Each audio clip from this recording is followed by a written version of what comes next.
منتظمین مجلس، جمعیت کے ذمہ داران، اس پروگرام کے انعقاد پر میں اور اتنے دور دراز اس جگہ پہ ایک تو میں آپ کو مبارکباد پیش کرتا ہوں، جو شرکاء ہیں ان کو بھی اتنے دور کا سفر کر کے یہاں تشریف لانے پر میری طرف سے آپ سب کو سلام پہنچے۔ اور شروع ہی میں ایک بات آپ کے سامنے یہ بھی رکھنا چاہتا ہوں کہ مولانا مودودی رحمۃ اللہ علیہ نے بر عظیم پاک و ہند میں جس فکر کو پھیلایا، عام کیا، اس کو مزید آگے بڑھانے میں ڈاکٹر اسرار احمد رحمۃ اللہ علیہ کا بڑا کام ہے۔ اور ان کے آپس کے اختلاف کی وجہ سے بہت سے لوگ ڈاکٹر صاحب کے حوالے سے کچھ ایسے رویے یا ذہنی بندش کا شکار ہوئے کہ ان کے کتابوں کا یا ان کے لٹریچر کا یا ان کے فکر کا مطالعہ نہیں کر سکے۔ آج کے حالات کو سمجھنے کے اعتبار سے میں سمجھتا ہوں کہ بہت ضروری ہے۔ اب ڈاکٹر صاحب دنیا سے جا چکے، فوت ہوئے 12 سال ہو گئے۔ انہوں نے جو جماعت قائم کی تھی وہ تقریباً اس سوچ سے، اس فکر سے منہ موڑ چکی، تو اب اس طرح کا کوئی مقابلہ ہے نہیں۔ ڈاکٹر صاحب کی فکر کتابوں میں موجود ہیں، اور وہ در حقیقت مولانا مودودی رحمۃ اللہ علیہ ہی کی فکر کی توضیح ہے، تشریح ہے، تصریح ہے۔ لہٰذا اگر اس سے ہم استفادہ کریں گے تو اپنی ہی فکر کو مزید وسعت دیں گے اور اسے اپڈیٹ کریں گے۔ تو میں سب سے پہلی آپ سے یہ گزارش کروں گا کہ اس کے لیے وقت نکالا کریں، ڈاکٹر صاحب کو سنا کریں، اور اس کا آپ کو فائدہ ہوگا۔ میں نے چونکہ ان سے بہت استفادہ کیا، اس سے پہلے یہ بات تو مجھے مودودی صاحب ہی سے سمجھ میں آئی تھی۔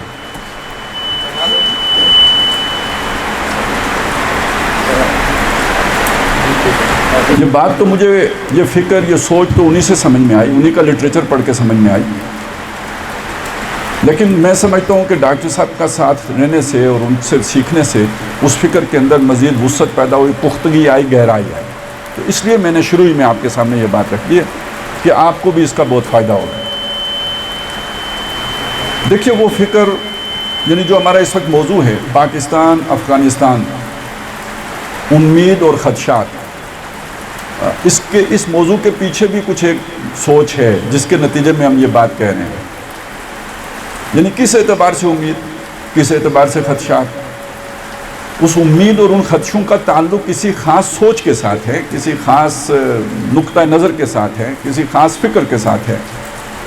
تو پہلے ذرا اس فکر کو ہم از سر نو تازہ کر لیتے ہیں، تھوڑے سے وقت لے کے، کہ ہم یہ سمجھتے ہیں کہ اسلام، جس کو کہ ایک وقت میں لوگوں نے مذہب سمجھ لیا تھا، ایک خاص پس منظر کی وجہ سے، اس لیے کہ جب اقوام مغرب کا غلبہ ہوا ہے تو ان کے ہاں ریلیجن کا معنی یہی تھا کہ انسان کا ایک جو انفرادی زندگی سے متعلق جو کچھ اصول و ضوابط ہوتے ہیں، یہ مذہب کا دائرہ ہے۔ جو انسان کی اجتماعی زندگی ہے وہ تو ترقی کرتی رہتی ہے، اس میں نئے نئے مسائل پیدا ہوتے ہیں، اس میں نئی جہتیں آتی ہیں، اس کے اندر ارتقاء ہوتا ہے۔ مذہب ایک پرانی شے ہے، وہ اس کے ساتھ میچ نہیں کر سکتا، وہ پیچھے رہ جاتا ہے، اس کا ساتھ نہیں دے سکتا، ہم قدم نہیں ہو سکتا، لہٰذا وہ سیکولر فیلڈ ہے۔ اور مذہب کا وہ دائرہ ہے جو جامد ہے، جس میں کوئی ارتقاء نہیں ہوتا۔ ظاہر نماز پڑھنی ہے، پہلے آج سے 1500 سال پہلے بھی 5 نمازیں تھیں تو آج بھی 5 ہی ہیں۔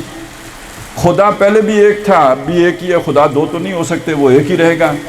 تو وہ اس سوچ کے اندر چونکہ کوئی تغیر و تبدل نہیں ہوتا، تو مذہب ایک جامد حقیقت ہے اور ہماری سوچ کے اندر ارتقاء ہوتا رہتا ہے، تمدن میں ارتقاء ہوتا ہے۔ تو اس سے جو معاشی، سیاسی، سماجی نظام بنتا ہے یہ ترقی یا پاتا رہتا ہے، مذہب ایک جگہ پہ رکا رہتا ہے۔ تو ریلیجن کا فیلڈ محدود سمجھا گیا، اور چونکہ مغربی اقوام کا غلبہ ہوا، تو جب غلبہ ہوا تو جیسے حکمرانوں کے رستے ہی پہ عوام چلتی ہے، تو آہستہ آہستہ خود مسلمانوں کے ذہنوں میں یہ بات بیٹھ گئی کہ مذہب کا دائرہ در حقیقت صرف عقائد کی حد تک ہے، چند رسومات عبودیت کی حد تک ہے، یا زیادہ سے زیادہ چند سماجی رسومات کی حد تک ہے۔ شادی کیسے کرنی ہے، مرے گا تو ٹھکانے کیسے لگانا ہے، پیدا ہوگا تو سیلیبریٹ کیسے کرنا ہے، بس اس حد تک مذہب کا معاملہ ہے، اس سے آگے مذہب کا معاملہ ہی نہیں۔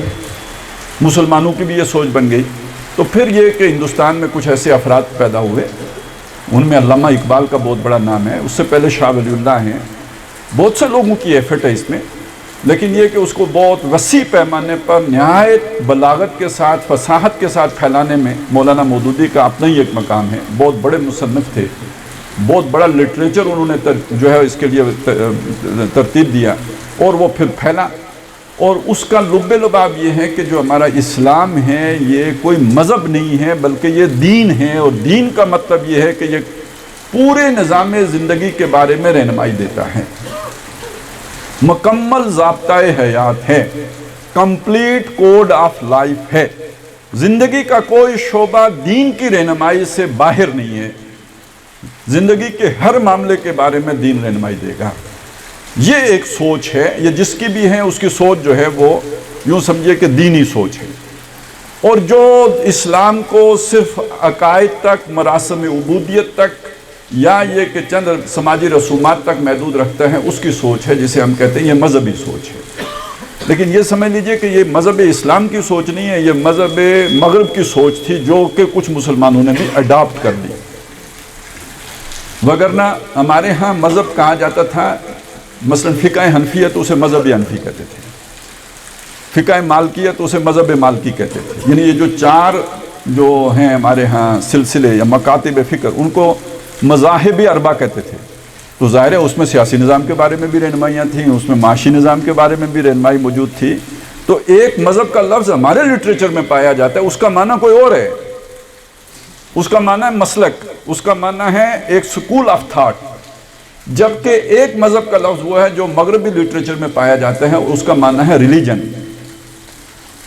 تو یہ دو چیزیں بالکل علیحدہ علیحدہ ہیں, ہمارے ہاں آ کے گڑمڑ ہو گئیں. لیکن یہ کہ بہرحال عظیم اکثریت کا ذہن وہ بن گیا کہ جو مغربی ذہن تھا, اس ذہن کو پھر کھولا ہے ان مصنفین نے, ان مبلغین نے, ان دین کی تجدید کرنے والوں نے, اس کو اسے اثر نے کھولا ہے. اور الحمدللہ کہ ہم اس کے وارث ہیں, اس سوچ کے وارث ہیں, جس کا مطلب یہ ہے کہ یہ نظام یعنی ہمارا اسلام ایک مکمل ضابطۂ حیات ہے. پہلی بات تو یہ ہو گئی, اس کا پہلا پلر یہ ہے, کارنر سٹون یہ ہے. اگلی بات کیا ہے, یہ نظام اپنی کامل شکل میں محمد الرسول اللہ صلی اللہ علیہ وسلم کے دور میں قائم ہوا اور اس کے 30 سال بعد تک قائم رہا. پھر یہ نہیں کہ اس کا انہدام ہو گیا, لیکن یہ کہ اپنی کامل شکل میں باقی نہیں رہا. اب اس کے اندر کچھ نہ کچھ جو ہے وہ خرابیاں آتی گئی. رفتہ رفتہ رفتہ رفتہ 1000 سال کا عمل ہے کہ وہ بالکل زمین بوس ہو گیا. آغاز جو ہے وہ ملوکیت سے ہوا, اور اختتام جو آ کے ہوا ہے خاص طور پہ جب مسلمان ممالک کے اوپر انگریز یا یہ کہ فرانسیسیوں کا, یہ اقوام غیر کا جب غلبہ ہو گیا, مغربی اقوام کا جب غلبہ ہو گیا, تو یہ جو بالکل زمین بوس ہو گیا. اب ہمارے ہاں قانون بھی غیروں کے چلتے ہیں. ہم جن ممالک میں رہتے ہیں کہنے کو آزاد ہیں. کل ہم نے جشن آزادی منایا ہے اور اس کو بہت سے لوگوں نے صحیح نام دیا ہے, جشن پونپاں. ہاں, جشن پونپاں. تو نظریہ پاکستان وہ وہی تھا جو ہماری فکر ہے, نظریہ پاکستان وہی شے ہے جو ہماری فکر ہے. لیکن یہ کہ وہ نظریہ دباؤ اور نظریہ یعنی اس یہ یو ٹرن جو ہے یہ صرف افغانستان سے یو ٹرن نہیں تھا, یہ اس نظریے سے بھی یو ٹرن تھا. تو پہلی بات تو یہ ہو گئی کہ یہ جو نظریہ حیات ہے, یا جو اسلام ایک کامل نظریہ حیات ہے, یہی نظریہ پاکستان بھی تھا. تو ہم نے یہ دیکھا کہ وہ کامل صورت میں تو دور نبوی میں تھا, اس کے بعد اسے زوال آ گیا. جب زوال آ گیا تو اقبال سے پہلے ایک شاعر گزرے ہیں مولانا الطاف حسین حالی, انہیں بھی امت کا بڑا درد تھا, لیکن ان کا درد ذرا رونے دونے والا. اقبال کا درد ہے امید والا درد, اور حالی کا درد ہے خدشات والا درد. آج بھی ہمارے موضوع میں امید بھی ہے, خدشات بھی ہیں, تو اس لیے دونوں شاعر بھی پیش نظر رکھیے. ایک کو ہر وقت خدشات لائق رہتے تھے اور دوسرے کو امید بھی رہتی تھی. تو دونوں کا کنٹراسٹ ہے, وہ ذرا دیکھیے. وہ کیا ہے کہ حالی کہتے ہیں کہ پستی کا کوئی حد سے گزرنا دیکھے, اسلام کا گر کر نہ ابھرنا دیکھے, مانے نہ کبھی کہ کیا ہے مد ہے ہر جزر کے بعد دریا کا ہمارے جو اترنا دیکھے. ایک مایوسی کا اظہار ہے. اور اے خاصائے خاصان رسول وقت دعا ہے, امت پہ تیری آنکھ کی عجب وقت پڑا ہے. وہ دین کے جو بڑی شان سے نکلا تھا وطن سے, پردیس میں وہ آج غریب الغربا ہے. تو ایک مایوسی آپ کو نظر آئے گی اس کے اندر, اور کوئی آگے کی کوئی امید نہیں ہے. اور معلوم ہوتا ہے کہ پستی کا کوئی حد سے گزرنا دیکھے اور اسلام کا گر کر نہ ابھرنا دیکھے، کوئی ابھرنے کا کوئی اب کہیں امید نہیں۔ اس کے مقابلے میں آپ اقبال کو دیکھیں، وہ یہ تو مانتے ہیں کہ ہاں ہیں تو ہم بڑے گرے ہوئے پڑے ہوئے، اور وہ زمانے میں معزز تھے مسلمان ہو کر، اور تم خار ہوئے تارک قرآن ہو کر، اور خار از مہجوری قرآن شدی، شکوہ سنجے گردش دوران شدی، اچوں شبنم بر زمین افتندائی، در بغلداری کتاب زندائی۔ آج شبنم کی مانند تم زمین پر بچھے ہوئے ہو نا، جیسے شبنم کی کوئی حیثیت نہیں ہوتی، آج مسلمان کی کوئی حیثیت نہیں ہے، تو پستی اس درجے میں ہے۔ لیکن آسماں ہوگا سحر کے نور سے آئینہ پوش، اور ظلمت رات کی سیما پا ہو جائے گی، پھر دلوں کو یاد آ جائے گا پیغام سجود، پھر جب ہی خاک حرم سے آشنا ہو جائے گی۔ آنکھ جو کچھ دیکھتی ہے لب پہ آ سکتا نہیں، میں بھی حیرت ہوں کہ دنیا کیا سے کیا ہو جائے گی۔ شب گریزاں ہوگی آخر جلوائے خورشید سے، یہ جہاں معمور ہوگا نغمہ توحید سے۔ آپ کو امید کا ایک پیغام مل گیا۔ اچھا، یہ امید کا پیغام اتنا زوردار تھا نا کہ اصل میں تحریک پاکستان کے پیچھے جو روح کار فرما تھی وہ یہ تھی، یہ اقبال کی بانگ درا تھی کہ جس نے اس کارواں کو ترتیب دیا تھا اور جوش سے بھر دیا تھا۔ اور یہ اتنا بڑا جرم ہے، اقبال کا اتنا بڑا جرم ہے کہ اس سے بھی یو ٹرن لے لیا گیا ہے۔ اب اس کے دن کی چھٹی بھی نہیں منائی جاتی، اور حسن نثار جیسے بھونکو اس پر چھوڑ دیے گئے ہیں کہ وہ اسے کہیں کہ وہ ایک شاعر بھی نہیں تھا۔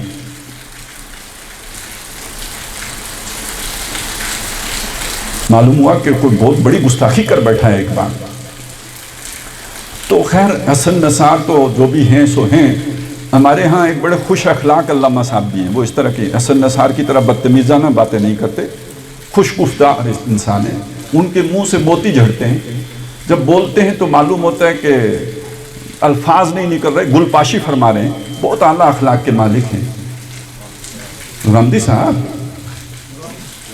جاوید احمد غامدی صاحب، تو وہ کیا کہتے ہیں؟ وہ کہتے ہیں اقبال نے یہ جو سارا کچھ پیش کیا ہے نا، یہ رومانویت ہے۔ رومانویت کیا ہوتی ہے جی؟ ایک شاعرانہ خیال، جو شاعر کو کسی سے محبت ہو جاتی ہے وہ کہتے ہیں جی چاند تارے لا کے تیرے پاؤں میں رکھ، کس نے رکھنے ہوتے ہیں؟ کبھی کسی نے لا کے رکھے ہیں؟ گپ ہوتی ہے، بندہ چھوڑ دیتا ہے کہ چاند تارے لا کے تمہارے پاؤں میں رکھ دوں گا، اور یہ کہ تمہیں ملکہ بنا دوں، یہ تو سب گپ شپ ہوتی ہے۔ تو یہ جیسے شاعرانہ خیال ہوتے ہیں، تو کہتے ہیں جسے عشق خلل ہے دماغ کا، کہتے ہیں جسے عشق خلل ہے دماغ کا۔ تو اس کا مطلب کیا؟ کوئی سمجھ آئی؟ اقبال کا دماغ خراب تھا۔ خوش اخلاقی سے یوں بات کریں گے، حسن نثار کہے گا دماغ خراب تھا، غامدی صاحب کہیں گے رومانویت ہے۔ بات ایک ہی ہے، سمجھ آئی؟ ایک کی بات اکیڈمک ہے، دوسرے کی بات تھڑے والی ہے، دونوں کا نقطہ نظر مطمع نظر ایک ہی ہے۔ تو اب بندہ سوچ میں پڑ گیا، کوئی اقبال نبی تو نہیں تھا نا، ہو سکتا ہے خلل آ گیا ہو اس کے دماغ میں، اس کے خلل نے متعدی ہو کے مودودی صاحب کے دماغ میں بھی خلل پیدا کر دیا ہو، پھر ڈاکٹر صاحب کے دماغ میں بھی خلل آ گیا، وہی خلل ہم سب کے دماغ میں آ گیا۔ خلل مطلب متعدی بھی تو ہو سکتے ہیں نا۔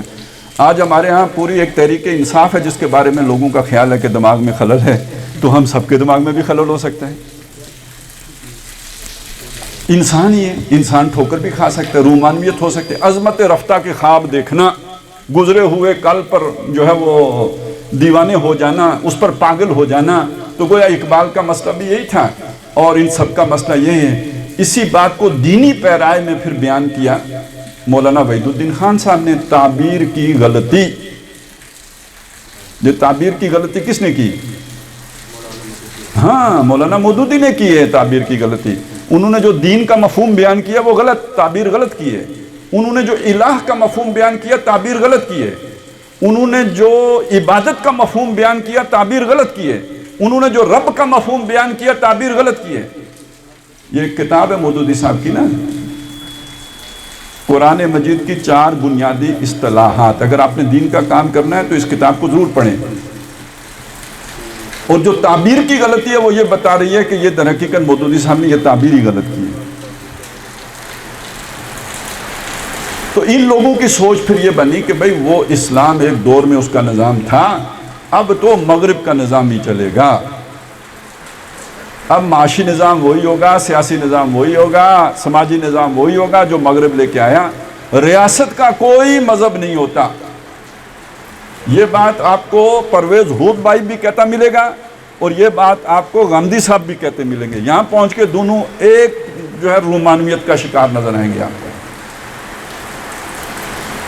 کہ ریاست کا کوئی مذہب نہیں ہوتا۔ یہ خالص مغربی سوچ ہے، اور یہاں ہماری سوچ تو اس کے بالکل برعکس ہے۔ اب یہ چیز ہے، اس کو سمجھ لیجئے کہ اس سے پھر یہ شے پیدا ہوئی، اور یہ شے صرف دیریوں میں نہیں پیدا ہوئی، صرف لبرلز میں نہیں پیدا ہوئی، صرف سیکولرز میں نہیں پیدا ہوئی۔ میں دینی تحریکوں میں بہت اندر تک رہا ہوں۔ میں تقریباً جو ہے آپ کو بتاؤں 24 سال تک تنظیم اسلامی کی مرکزی مجلس شورا کا رکن رہا ہوں، ان کے جو توسیع عملہ ہے اس کا حصہ رہا ہوں۔ میں آپ کو پورے یقین کے ساتھ بتاتا ہوں کہ یہ سوچ، اس کا اظہار نہیں کیا جاتا، لیکن یہ کہ ہماری اسلامی تحریکوں کے سرکردہ لوگوں کے دماغوں میں بھی گھس گئی ہوئی ہے کہ یہ ہونے والا کام تو لگتا نہیں ہے۔ یہاں اب آ گئی وہ بات جو میں نے آپ کے سامنے ایک آیت پڑھی، 2 آیتیں پڑھی ہیں، کہ محمد الرسول اللہ صلی اللہ علیہ وسلم کو جو بھیجا گیا تھا تو کیا صرف آپ کو نمازیں سکھانے کے لیے بھیجا گیا تھا، روزے دکھانے کے لیے بھیجا گیا تھا، یا آپ کو ایک مکمل نظام حیات دے کے بھیجا گیا؟ اور اس لیے بھیجا گیا کہ اس نظام کو، اس دین کو پورے نظام زندگی کے اوپر غالب کریں۔ تو 3 جگہوں پہ یہ آیت آئی ہے کہ وَالَّذِي أَرْسَلَ رَسُولَهُ بِالْهُدَى وَالدِّينِ الْحَقِّ لِيُظْهِرَهُ عَلَى الدِّينِ كُلِّهِ، تاکہ وہ اسے غالب کر دیں کل کے کل دین پر۔ اب دیکھیے میں نے لفظی ترجمہ جان بوجھ کے کیا ہے، کیونکہ ترجموں میں بھی اپنا ذہن آ جاتا ہے بیچ میں۔ میں ابھی آپ کو بتاتا ہوں کیسے ذہن آیا۔ آپ کو ایک ترجمہ ملے گا تاکہ محمد رسول اللہ اس دین کو تمام مذاہب پر غالب کر دیں۔ تو دین کا ایک معنی قرآن مجید میں بدلہ ہے، مالک یوم الدین، بدلے کے دن کا مالک۔ دین کا دوسرا معنی قرآن مجید میں اطاعت ہے، فَاعْبُدُوا اللَّهَ مُخْلِصِينَ لَهُ الدِّينَ، یعنی یہ وہ ترجمے ہیں جو متفقن علیہ ہیں، سب نے ایک ہی ترجمہ کیا ہے۔ سورہ فاتحہ کی جو آیت میں نے آپ کو سنائی اس میں سب کا ترجمہ یہی ہے، بدلے کے دن کا مالک، وہاں معنی ہے بدلہ۔ دوسری جو سورہ مومن کی آیت ہے، بلکہ وہ سورہ زمر کی، اس میں بتایا کہ جی اطاعت اس کا معنی ہے، فَاعْبُدُوا اللَّهَ مُخْلِصِينَ لَهُ الدِّينَ، بس اللہ کی بندگی کرو اپنی اطاعت اس کے لیے خالص رکھتے ہوئے۔ وہاں بھی سب نے اطاعت ترجمہ کیا ہے۔ اچھا یہ 2 ترجمے ہو گئے۔ ایک ترجمہ ہے دین کا، وہ مرکب اضافی ہو کے جب آیا، دین الملک، بادشاہ کا دین، وہاں اس کا معنی ذرا بادشاہ کا نظام اطاعت ہو جائے گا، یعنی بادشاہ کا کوئی قانون ہے، اس قانون کی اطاعت کرنا، وہ بادشاہ کا دین کہلائے گا۔ اس سے وہ نظام والا معنی نکلتا ہے۔ اور دین اللہ کے الفاظ بھی آئے ہیں قرآن مجید میں، اس میں کہیں مذہب کا لفظ آپ کو ملا اس معنی میں؟ کہیں تو کدھر سے نکالا یہ مذہب کا لفظ؟ یہ آپ کو نہ سیرت سے ملے گا، نہ سنت سے ملے گا، نہ قرآن سے ملے گا، یہ نکلا اپنے ذہن سے۔ جو میرا تصور ہے اسی کے مطابق ترجمہ کروں گا نا۔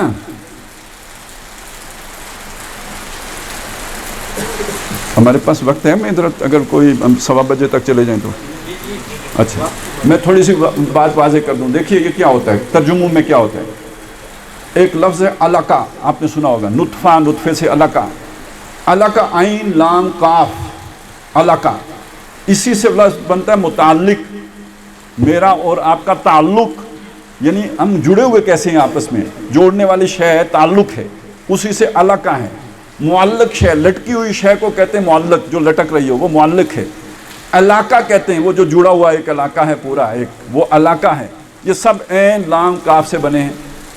ہم نے اس علق کا ترجمہ کیا کیا؟ خون کا لوتھڑا۔ بھئی یہ کدھر سے بن گیا؟ یہ لغت سے تو نکلتا ہی نہیں۔ یہ کدھر سے بنا؟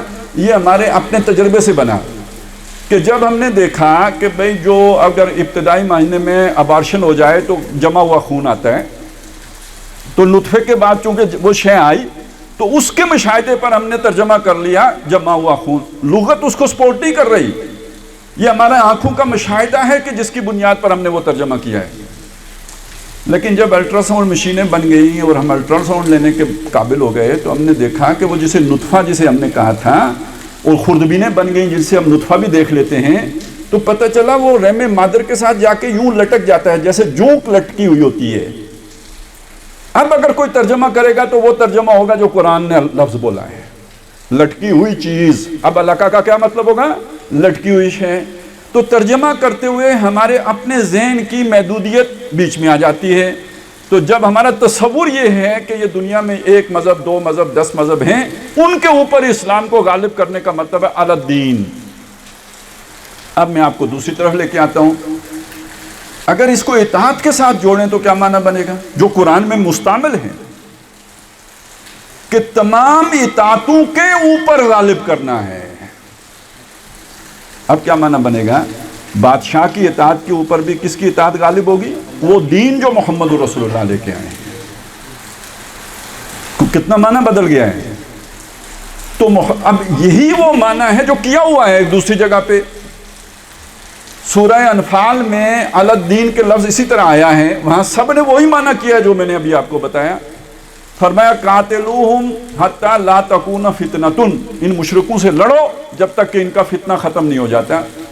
وَيَكُونَ الدِّينُ كُلُّهُ لِلَّهِ، دین سارے کا سارا اللہ کا نہیں ہو جاتا ہے۔ اب دیکھیے یہاں پہ ترجمہ سارے کا سارا ہو گیا، یہاں پہ وہ والا مذہب سارے کا، تمام مذاہب والی بات ختم ہو گئی۔ تو بھائی جو ترجمہ وہاں کیا وہ اٹھا کے یہاں رکھو نا، اپنا ذہن کیوں استعمال کرتے ہو؟ جب قرآن مجید کا ایک مقام اس کی وضاحت کر رہا ہے تو وہی ترجمہ یہاں لے کے آؤ، تو معنی وہ بن جائے گا کہ جس کو وہ سمجھتے ہیں تعبیر کی غلطی ہے، کیونکہ دین ایک شے ہے نا، دین کا لفظ بھی اس میں آیا ہوا ہے، اس کی غلط تعبیر وہ سمجھتے ہیں کی گئی ہے۔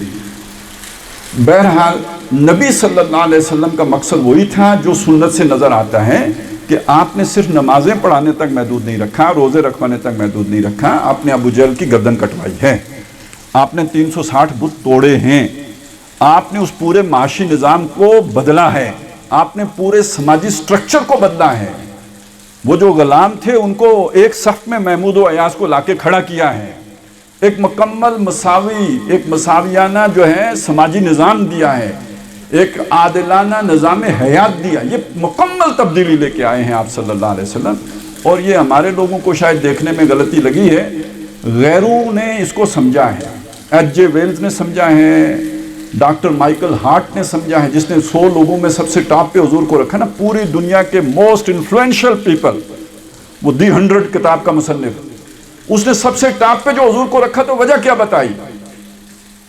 He is the only person، پوری تاریخ انسانی کی اکلوتی شخصیت ہیں، supremely successful in both religious and secular fields۔ ان کی سیکولر فیلڈ الگ ہے، ریلیجیس فیلڈ الگ ہے۔ یہ وہ شخصیت ہیں جو سیکولر اور ریلیجیس دونوں میدانوں میں بھرپور طور پر کامیاب ہوئے ہیں، یہ اکیلی شخصیت ہے، اس لیے یہ ٹاپ پہ آئیں گے۔ تو یہ ہیں کل ہی کا مطلب جو کانٹ اس کو سمجھ آیا ڈاکٹر مائیکل ہارٹ کو، اور یہی اصل مطلب ہے۔ ریلیجیس فیلڈ کے اوپر بھی دین غالب ہو گیا، سیکولر فیلڈ کے اوپر بھی دین غالب ہو گیا، کل کے کل پر دین غالب ہو گیا، یہ مطلب ہے اس کا۔ اور یہی بات ایچ جے ویلز نے کہی ہے کہ انسانی مساوات، انسانی حریت اور اخوت کے واعظ ہمیں مسیح ابن مریم، خود وہ حضرت مسیح کا پیروکار ہے، ان کے ہاں بھی بہت مل جاتے ہیں، لیکن یہ ماننا پڑتا ہے کہ ان اصولوں پر ایک مکمل معاشرہ تاریخ انسانی میں پہلی مرتبہ تشکیل دیا محمد نے صلی اللہ علیہ وسلم۔ وہ رسول تو نہیں مانتا، وہ کہتا ہے محمد نے صلی اللہ علیہ وسلم۔ تو یہ ہیں جو پہلی دفعہ حضور نے یعنی اس آیت کی تشریح پھر وہ ہو گئی نا جو حضور نے کر کے دکھایا۔ اب آپ کیوں اس کو اپنے دماغ پہ لے کے آتے ہو، کیوں اس پر اس کا اطلاق نہیں کرتے جو حضور نے کیا؟ اور وہ یہ ہے جو میں نے آپ کو بتا دیا، غیروں کی زبان سے بتا دیا۔ پہلی بات تو یہ ہو گئی کہ یہ خلل دماغ کا نہیں ہے، یہ محمد الرسول اللہ کو دیا گیا مشن ہے جو اللہ کی طرف سے دیا گیا تھا، اور اس سے کم پر اللہ راضی نہیں ہو رہا تھا، کہہ رہا تھا کہ لڑتے رہو ان سے جب تک کہ یہ پورا نہ ہو جائے۔ دوسری بات، ہاں اب اگر کوئی قرآن کو بھی کسی کے دماغ کا خلل مان لے تو پھر وہ تو ہمارے لیے لا علاج ہو گیا نا، لیکن یہ کہ اگر قرآن پر ایمان ہے کہ اللہ کا کلام ہے تو پھر پہلی بات تو یہ ٹھوک جانی چاہیے دماغ کے اندر کہ دین کا جامع تصور یہی ہے جو کہ ان حضرات نے پیش کیا، یہ دماغ کا خلل نہیں ہے، یہ ایک بات ہوگی۔ دوسری بات دیکھیے، مجھے ابھی آپ لوگوں نے یہاں پہ بلایا ہے کہ میں آپ سے خطاب کروں، تو اس کا ایک مطلب ہے کہ میں خطاب کروں، یہ ایک بات ہو گئی۔ کس سے خطاب کروں؟ آپ سے خطاب کروں، یہ دوسری بات ہے کہ آپ سے خطاب کرنا ہے۔ اگر مجھے بلایا ہوتا کہ راولہ کوٹ والوں سے خطاب کروں تو پھر تو کوئی انتظام یہ ساؤنڈ سسٹم کا ایسا کرنا چاہیے تھا نا کہ تمام راولہ کوٹ کے گھروں میں میری بات پہنچے۔ تو یہ تو بند کمرے میں خطاب کرنا تھا نا، تو اس لیے ہم نے اتنا اہتمام کر لیا۔ اسی طرح سمجھ لیجئے کہ اگر محمد الرسول اللہ کو اللہ نے بھیجا ہوتا صرف مکے والوں کے لیے تو یہ کام وہاں تک محدود رہتا ہے۔ اگر محمد الرسول اللہ کی بعثت ہوئی ہے کل روح ارضی کے لیے تو یہ مشن پھر صرف مکے تک تو محدود نہیں ہو سکتا، جزیرۃ العرب تک محدود نہیں ہو سکتا، صرف عربوں تک محدود نہیں ہو سکتا، یہ مشن تو پھر کل عالم کے لیے۔ تو دوسری آیت میں نے اس لیے آپ کو وہ سنائی تھی، وَمَا أَرْسَلْنَاكَ إِلَّا رَحْمَةً لِّلْعَالَمِينَ۔ عام طور پہ یہ بریلوی سناتے ہیں، ہمارے ہاں قرآن بھی اپنا اپنا ہے نا، جیسے باپ کی جائیداد اپنی اپنی کر لیتے ہیں تو اس طرح قرآن بھی اپنا اپنا ہے۔ دیوبندیوں کا قُلْ إِنَّمَا أَنَا بَشَرٌ مِثْلُكُمْ يُوحِي إِلَيَّ أَنَّ إِلَٰهٌ وَاحِدٌ فَمَنْ كَانَ يَرْجُو لِقَاءَ رَبِّهِ فَلْيَعْمَلْ عَمَلًا، یہ دیوبندی قرآن ہے۔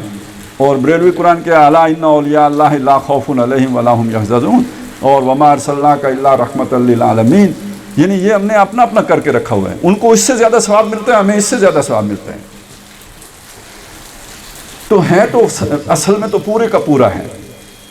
تو اس میں اس آیت کا مطلب یہ ہے کہ نبی صلی اللہ علیہ وسلم کی بعثت کل عالم کے لیے ہوئی ہے، وَمَا أَرْسَلْنَاكَ إِلَّا رَحْمَةً لِّلْعَالَمِينَ، پورے گلوب کے لیے ہوئی ہے۔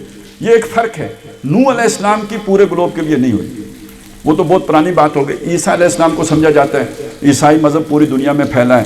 قرآن نے یہ بھی بتایا کہ حضرت عیسیٰ بھی گلوبل رسول نہیں تھے، رسولاً الی بنی اسرائیل، وہ بنی اسرائیل کے رسول تھے۔ یہ تو انہوں نے بعد میں اس میں اضافہ کیا ہے۔ گلوبل رسول ایک ہی ہیں، وہ ہے محمد الرسول اللہ۔ ایک آیت اور بھی ہے، وَمَا أَرْسَلْنَاكَ إِلَّا كَافَّةً لِّلنَّاسِ بَشِيرًا وَنَذِيرًا، ہم نے آپ کو نہیں بھیجا مگر کل نوع انسانی کے لیے بشیر و نذیر بنا کے بھیجا ہے۔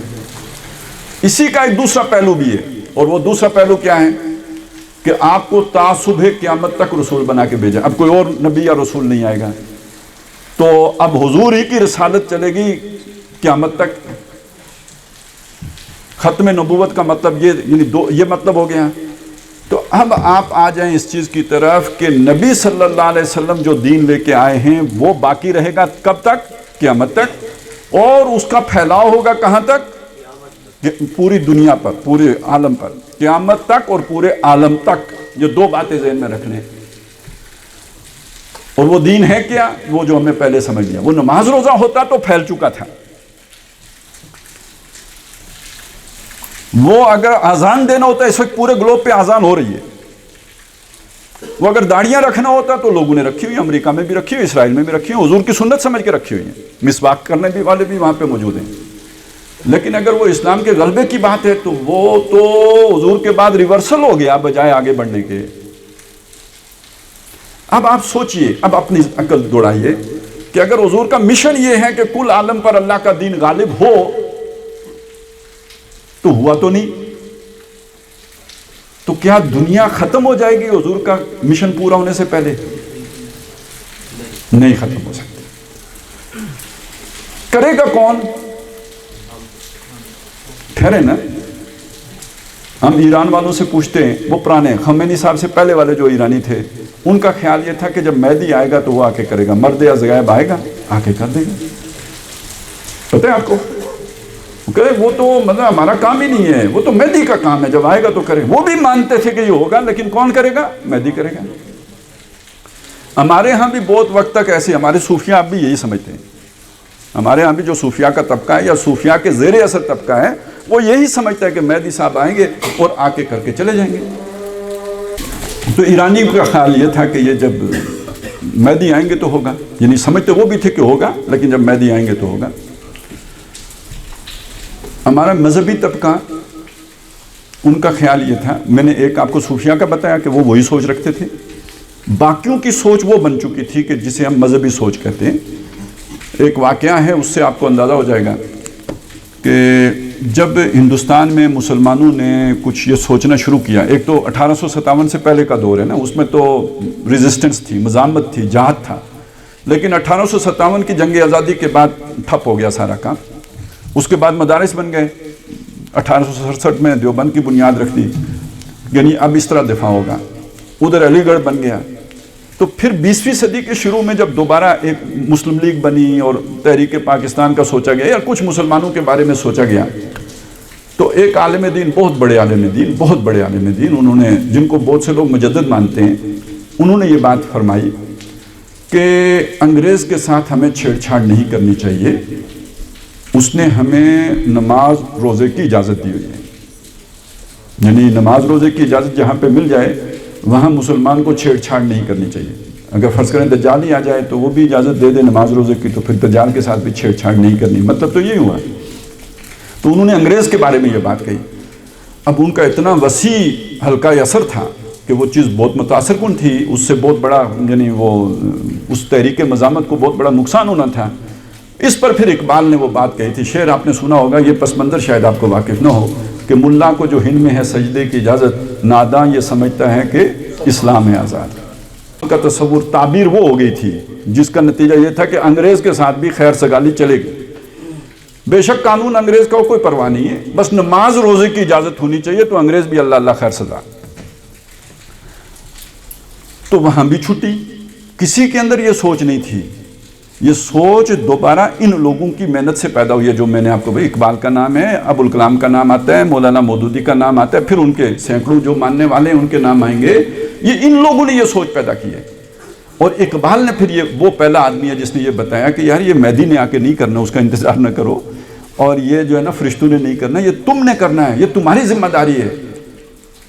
وقت فرصت ہے کہاں، کام ابھی باقی ہے، نور توحید کا اتمام ابھی باقی ہے۔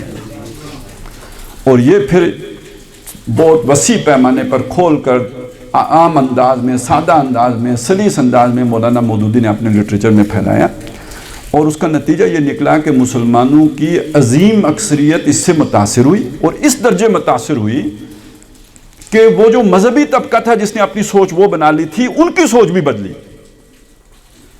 البتہ جب سوچ بدلی تو کچھ، چونکہ اب ایک سیاسی عمل بھی شروع ہو چکا ہوا تھا۔ سیاسی عمل یہ تھا کہ ادھر تحریک پاکستان چل رہی تھی، تحریک پاکستان سے اس مذہبی طبقے کو ایک پہلے چڑ پیدا ہو چکی تھی، اور وہ کانگریس میں زیادہ تر تھے۔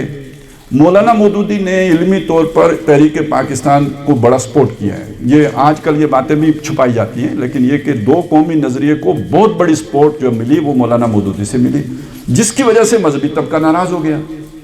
وہ تو انہیں اپنا بندہ سمجھتا تھا، تو شاہدہ شاہد من اہلہا کے مصداق اپنے ہی بندے نے اس کے لنکا ڈال دی، اور انہوں نے مسلم لیگ مسٹروں کو، یعنی علی گڑھیوں کو سپورٹ کر دیا، تو اس سے وہ بہت ناراض ہوئے، بہت خفا ہوئے، اور یہاں سے مولانا کی مخالفت شروع ہو گئی۔ لہذا انہوں نے کبھی بھی مولانا کی فکر کو آن نہیں کیا، اس کی مخالفت کی، لیکن یہ کہ وہ فکر سر چڑھ کے بولی، اسے ماننا تو پڑا، لیکن جب انہوں نے مانا، اسے تسلیم کیا، تو انہوں نے پھر اس کو جوڑا جا کے ملوکیت کے دور کے ساتھ، اس فقہ کے ساتھ جو ملوکیت کے دور میں ترتیب، یعنی نظام غالب اسلام غالب ہونا چاہیے۔ اسلام کب تک غالب تھا؟ ان کی نظر میں 1924 تک غالب تھا۔ سمجھ آ گئی بات؟ لہذا اگر 1924 کا ماڈل اثر نو دنیا میں آ جاتا ہے تو جو ہمارے علماء کی بات سمجھ میں آئی، ان کی نظر میں اسلام غالب ہو جائے گا۔ وہ خلافت 1924 میں ختم ہوئی تھی، جبکہ مولانا مودودی کا کہنا کیا ہے کہ وہ تب غالب ہوگا کہ جب ہم اس طریقے پر اسے غالب کریں گے جیسے دور خلافت راشدہ میں تھا۔ اب یہ فرق ذہن میں رکھیں، یہ نہیں رکھیں گے تو آپ کو یہ پاکستان اور افغانستان کا سمجھ نہیں آئے گی۔ یہ ہوا کیا ہے؟ بہرحال 47 میں پاکستان بن گیا، ادھر یہ دو دھارے بن گئے، ایک اسلام کا غلبہ، وہ والے اسلام کا غلبہ چاہتا ہے جو دور خلافت راشدہ میں تھا، دوسرا کہتا ہے 1924 والا اسلام بھی بحال ہو گیا تو خیر صلاح ہے۔ اتنا فرق پڑا، پہلے تو اس کی بھی پرواہ نہیں تھی نا، لیکن یہ کہ چلیں جو ادھر سے تو تھوڑا کشش شکل جیسے کھینچتی ہے تو ذرا نزدیک آ گئے کہ چلیں 1924 والا بحال ہو جائے۔ یہ اکثر و بیشتر یہ جو ہے نا منصب امامت والے، یہ جو جیسے حزب التحریر والے ہیں، یہ سارے لوگ یہی بات کر رہے ہوتے ہیں، 1924 کو رو رہے ہوتے ہیں۔ ان کا کربلا 1924 میں ہوا تھا،